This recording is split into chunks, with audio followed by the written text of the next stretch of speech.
the truth is that we couldn't control what happened this year. We couldn't control what may have happened in previous years to us, but what we can control is the way in which we react to situations.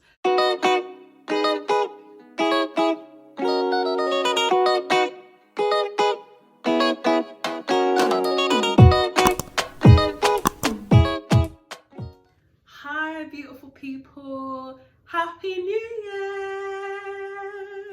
Welcome back to my channel. Welcome.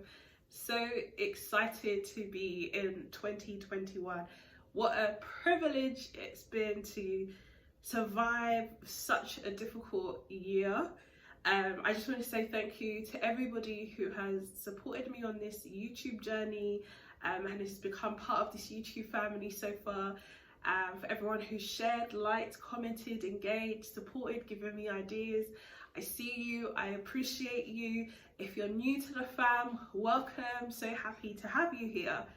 So I'm just gonna get straight into this video because I know that a lot of people will be sitting there thinking that 2020 has been the worst year of their life. And it's so understandable why. It's been a really difficult year. A lot of people have experienced loss. It feels like there's been so much death this year.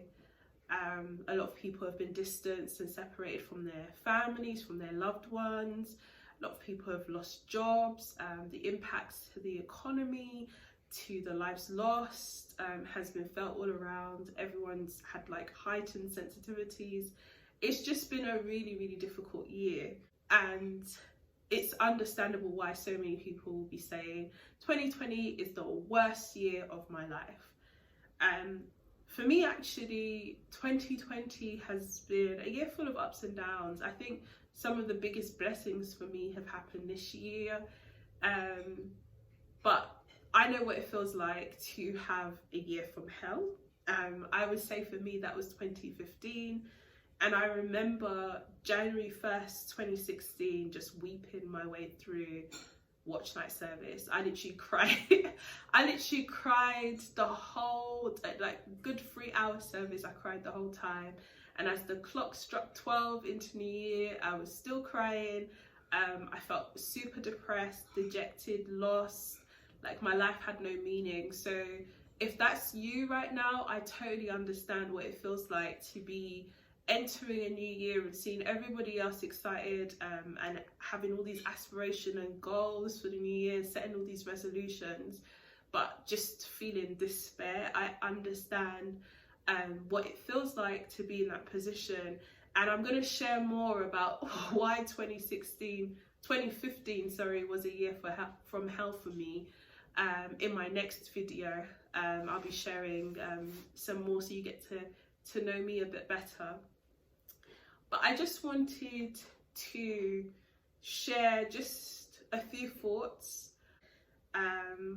just some thoughts and some reflections as to what helped me be able to pick myself up and move on. The first thing that I wanted to say is that I think it's so important that we accept what's happened, we embrace what's happened, and we have a way of releasing those negative emotions and that negative energy that is built up. All too often we give people a lot of advice and we say surround yourself with positivity, pick yourself up, etc. And a lot of the times people don't have an outlet to release what's already there, what's already inside, and that's negative emotions, and it's real. And it's important that whilst we don't dwell on those negative emotions and stay there, that we acknowledge them and we have a way to release those emotions in a healthy way. My second thought is that it's so important to just take it one day at a time. Oftentimes we get super overwhelmed because we're constantly thinking too far into the future. We overwhelm ourselves with just so many different thoughts about what's going to happen with this, what's going to happen with that.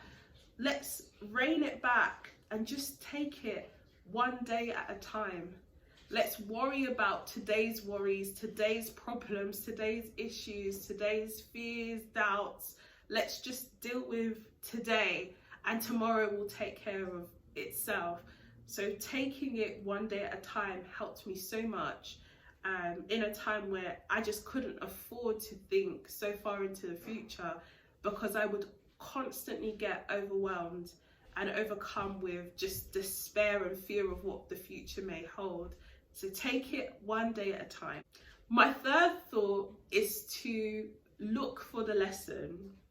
Now, this one is really, really difficult, and it takes time, especially when things are not going well, everything around you is collapsing and not going right. It takes time to be able to do this in situations and a lot of practice.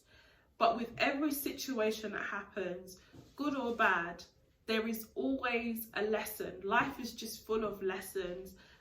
These times of, great trial and tribulation always presents us with probably the best lessons of our life. These experiences are the greatest teacher, the greatest opportunity to really develop character. And I just believe that in these trials and situations, there's always a lesson to be learned. What is the lesson that this year has taught you? What has been presented to you? What can you extract and learn from this and apply in the future? It will help to propel you, and it will help to shape your thinking, your understanding. So what lessons can really be learned from 2020? And my final thought is that perspective is really everything. Are you a glass half empty or a glass half full kind of thinker? I think it makes, and I think this is something that I've just learned over time, it makes such a big difference how you see things. I'm sure that even with everything that's happened this year, there are one or two things that you can actually find something to be grateful for this year. I believe in adopting an attitude of gratitude. What are you grateful for? Like, it makes a difference when you meditate and you focus your mind on the positives, on the things that are going well, on the things that are good, despite all that may be happening around you. The truth is that we couldn't control what happened this year. We couldn't control what may have happened in previous years to us. But what we can control is the way in which we react to situations. And I believe that adopting an attitude of gratitude makes all the difference in how you see situations and how you respond to them also. I know it's been tough, and my only prayer is that our tomorrow will be so much better than our yesterday. I know it's been hard. Let's pray for a better, healthier 2021 that's full of joy, full of hope, full of peace, love and happiness for all. I wish you a happy new year again. I hope you've been able to take one or two things from this video. Take care, everybody, and if you haven't liked, commented or subscribed, then what are you waiting for? Please join this family. Take some time right now to subscribe, turn on those notifications so that you see when I drop my videos weekly. It will be great to have you on board in this family. Take care, everybody, and Happy New Year again!